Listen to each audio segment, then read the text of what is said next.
Hello everybody, this is ManuS and welcome back to yet another Eternal News video. Just after we belated yesterday discussed the last balance changes, we suddenly have a whole new list of balance changes to talk about. So yeah, let's dive right in, and before we get to it, hit the subscribe button, turn on the notification icon to not miss out on future content. Alright. So, yeah, some pretty big nerfs here. First of all, Vara, that's pretty huge. I feel like losing the 1 point of health here is a pretty big deal, because now if you tech something, her being a 3-3 makes her pretty underwhelming, like she's sort of like a good 2-drop then, which is pretty meh. As like a 3-4, she still held the ground pretty well against like early game units. Now she doesn't do that anymore, and as a 5-5 now, she also lines up much worse against various things, various relic weapons like Greatsword and Nullblade, just stuff like Sandstorm Titan, and so on. She's easier flame blastable, and so on and so forth.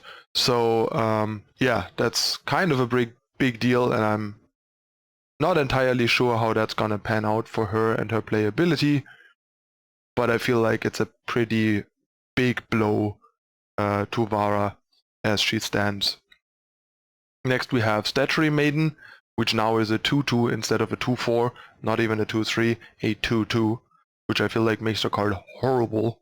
I don't like that change at all. I think it basically kills the card as anything other than maybe a fringe market option as a one-off, because 2-2 for a 4-drop like that is just horrible. She basically just doesn't block anything, not even merchants. She just trades with literally everything that is remotely playable right now, including like units you play for their utility, not for their stats.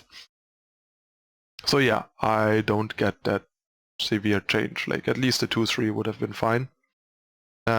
Next we have Even-Handed Golem. Now it has Voidbound, which means bye-bye even-handed decks. I was never that big of a fan of the concept in the first place, because being even instead of odd means you are constantly playing from behind, and it takes much longer till you can have your first double play turn, and you have less multi-play turns and stuff. So yeah, now I think with Even-Handed Golem Recursion not being a thing anymore, I think the card is basically dead for anything remotely competitive. And even for casual, like you have to be pretty casual, I think, for the card to be appealing now. So while I was skeptical of the card before, now I'm 100% confident the card is bad and useless. So yeah, not sure how to feel about this. Killing cards the way this patch does, but in general I like that we get more of a shake-up, because I felt like the field was kind of muddled, and like Stone Scar, a bit of Praxis, and Wild West basically, which didn't seem that great to go into Worlds, because everything felt kind of meh other than like Stone Scar and Praxis felt meh because of Stone Scar, because it's so bad against it. So yeah, and now we have more of a wide open field to reinvent for Worlds, which is nice. Next we have two things addressing that Praxis thing, because nerfing Stone Scar means Praxis gets better, so they wanted to nerf that as well.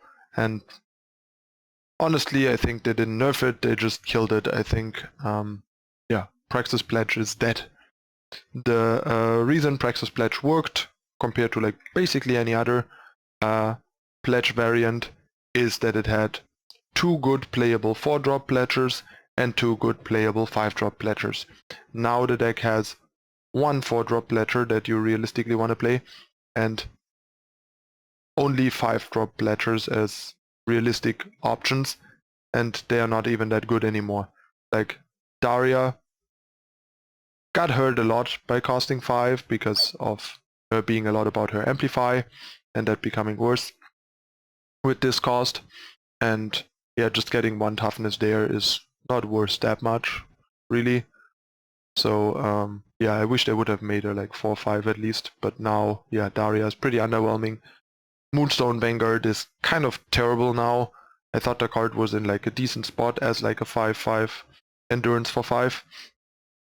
Because that's still smaller than like the good 4-drops like Vara and Titan and that sort of stuff. But you get a lot of utility and yeah, flexibility from it, having Pledge and being able to attack and block and deterring both things from happening by giving you resources when you attack and gaining your health when the opponent attacks and you block. And now as a 4/4, the card is just kind of laughable to me, honestly.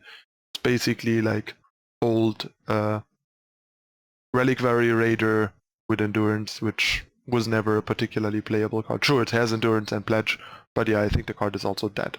So quite a bunch of cards that got killed here in the name of dialing back Stone Scar, Praxis Pledge, and like even-handed recursion, which I didn't even see the need to dial back, but it certainly will shake things up. The more exciting part of this patch to me really are the buffs, because I like most of them and they're pretty cool.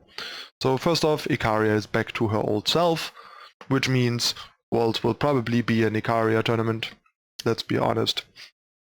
Icaria being back with all the new like control and mid-range tools means that some form of Icaria Blue, Icaria Black, or even Recano Valkyries will be back on track where it used to be and will be one of the top decks. I don't mind that. That's certainly a nice mix up from where we have been lately. Then we're also getting back old Bartholo, which seems fine. Like in this current world, it's not as big of a deal and as oppressive as it used to be back then.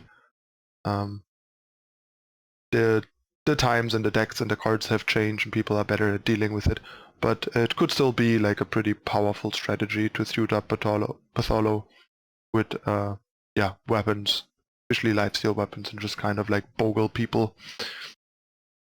Next we have a nice buff to Banish to try and make Xenon a bit more appealing, which is a bit ironic since Moonstone Vanguard was a nice 5-drop in Xenon decks. And Vara obviously was one of the reasons to add Shadow to time, and now is less of a reason. We'll see how that shakes out. But yeah, Banish now dealing with 5-drops as well is huge and really good. So I expect that card to have more incentive to see play now. Next we have good old Seraph. Who would have thought she would get a buff, but yeah, here we are. And now she only costs 7 to activate, which is kind of a big deal because the effect is really powerful and the difference between 7 and 8 is pretty big, as we can see from the Icaria changes. So that definitely makes the card much more appealing as a 3-drop in like more grindy, Combre based mid-range decks, especially given that her 3/4 stats line up pretty decently early on for blocking as well. Then we have Seraph's Choice. Well, now it costs 7 instead of 8. It's still bad, so who cares? No need to like worry about it. But Shush being reduced from 3 to 2 is pretty sweet and makes for a really nice market card now, I think. It was already like a fringe market card before. I considered it a couple times, and I think we played it in like one deck at some point in like big Combre in like the Talia meta game. But now I think as a 2-cost card, the card is a real utility card for markets and pretty sweet to exist. And yeah, also Twilight Hunt now gives +2/+2 instead of +1/+1 to dinosaurs, so they're trying to push dinosaur tribal a bit there, which is nice because now this actually is a pretty big boost for like 1 power, and using that on like smaller, cheaper dinosaurs is pretty strong now, so that is definitely interesting. Not sure how relevant it's gonna be, but it's definitely a strong change. And then we have a couple of like backdoor buffs. A lot of these changes are pretty trivial, like they removed some unit types and added some unit types to some units, like a lot of gunslingers became gunslinger rogues, a lot of Onis, some things became Onis only, some dinos aren't dinosaurs anymore, in part probably due to the Twilight Hunt change to like keep some of the cheaper early game dinos in check that you could use that particularly easy with. One of the changes that's weird to me is that Twilight Raptor is now a bird and not a raptor anymore. I guess they just... Oh yeah, right, they just removed the type raptor completely, I guess, is what they did here. So they just changed all the raptors to birds because we didn't have bird as a unit type. We had raptor because of all the whole dino theme. But yeah, I guess turning them into birds makes a bit more sense. Like Silverwing Familiar being a raptor, for example, seems pretty weird and unintuitive. And there's one big change in here that they kind of snuck by us. It's Rindra. Rindra the Duskblade now is an elf. Unseen elf. Makes a lot of sense. Unit clearly was an elf in the picture, just didn't have the unit type, and now you can return it with the 6-drop Felon unit that returns elves that cost 4 less, so that is a pretty big deal, and also makes it better for like the 4-drop elf ally thing and so on. So maybe there's like a decent Felon mid-range deck with an elf sub-theme. I don't think like a super dedicated elf deck is probably gonna be a thing, but maybe we can have like an elf sub-theme with the 6-drop legendary and Rindra and a few other like value elves and like Hideaway as an enabler for the 6-drop. So that's something worth exploring. And yeah, Shimmerpack is a dinosaur now in addition to an illusion, which is also nice because it clearly is a dinosaur in the picture. So that's another like nice consistency change. So a lot of these are like consistency changes and like housekeeping of unit types. So yeah, as it says here, in addition to the aforementioned balance changes, we have also taken this opportunity to clean up some unit types, increasing consistency among rogues, jobs among Oni, types of unseen, types of mounts, splitting up elementals and sprites, collapsing the raptor subtype into birds, and a few one-off changes to better match the art. Turns out that change to better match the art with Rindra is also actually a pretty big buff in a way. So we'll see how that pans out. All in all, I'm much more excited about the metagame for Worlds now. I felt it was a bit meh before. Seemed kind of... everything kind of sucks and Stone Scar. So having this open up and kind of be everybody's game again, and you can go a lot of directions, and also having some cool old tools back seems pretty great. So looking forward to brew and test for Worlds and see what we're gonna end up with Turbo and me for Worlds, so that's pretty exciting. Alright, that's it again for this time. Hope you guys enjoyed it. As usual, if you enjoyed it, subscribe for more, turn on notification icon, hit the like button, share it with your friends. Check out my social media and Patreon down below, because I am on Patreon now if you want to support me. So that's new. And yeah, obviously if you just want to support me for free, please consider whitelisting eternaltitans.com and YouTube on your adblock. That already helps a lot. And yeah, that's it again for this time. I'm your host ManuS. Thank you for watching, and I'll see you next time. Bye.